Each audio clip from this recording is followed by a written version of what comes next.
مالتاتي مالتي بلا ما كنا كنا نقول تامي لكنا كان سرينا جرميتي تدرك ما يبقى أفريش أنت ما قافتن إيشي أما ندون كم يبقى تربى ولا جدام إيشي واي كنا أقول إيشي تي واي على موقف الإيشي دائما كان أفهم كاو إندن دي وفي كود جابته كله بلو في هلو بوتن جرا إجانا منين ما تقول نمني bakka jondetti akka dee garsanaa godhu waraqaan baraan jiru kantiibaadha madda gajaa qabalee waraqaa hundi baadde jira baane ta'e jira kun yoon birri gaafadhe kan nabarraa waraqatuma haa ta'u nam tokko nama garuu nama deeggara waan tokko harannaa kenna borgaafachuu hin danda'u ijoollee meeqa qabdu ijoollee sadiin qabaa meer kunoo kottu mee mee himu atis kottu hojjamiin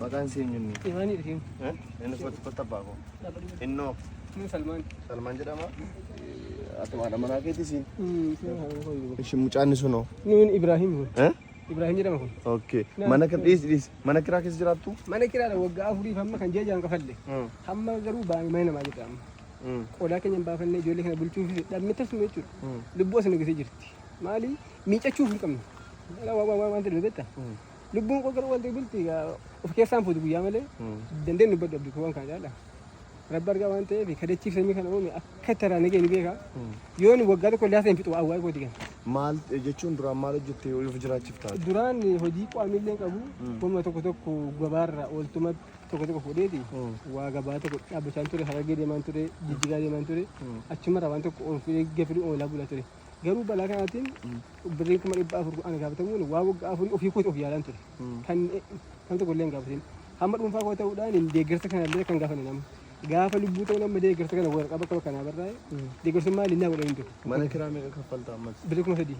3,000 baay'isuu ja'a jechuun birrii 12,000 sirraa? Akkasii kaammaa. Meeshaa kun illee baafannee kaammaa kana jechuudha. Birrii sana yoo kaffalte malee meeshaan kun illee boonaan ta'aa jira. Amma mana namaa jirtaa? Hamma mana namaa kana oolee kun hara torbee tokko bara. Bakkee jechuun? Bakkee jira si waliin koota kana irratti. Wallaahi? Wallaahi kun harma asii hin dabalu. Meeshaa sana illee baasuuf gurguruuf fayyadamee jirti.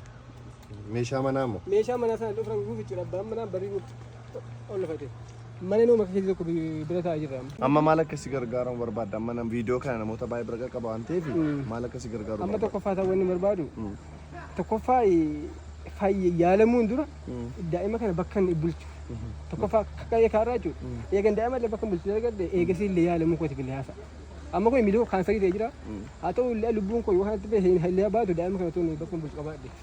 Egaan obboleessi keenya kun haadha manaa isaatii wajjin daa'ima sadii wajjin bakkeetti kufee jira. Yeroo ammaa kana mana namaa keessatti rakkachaa jira.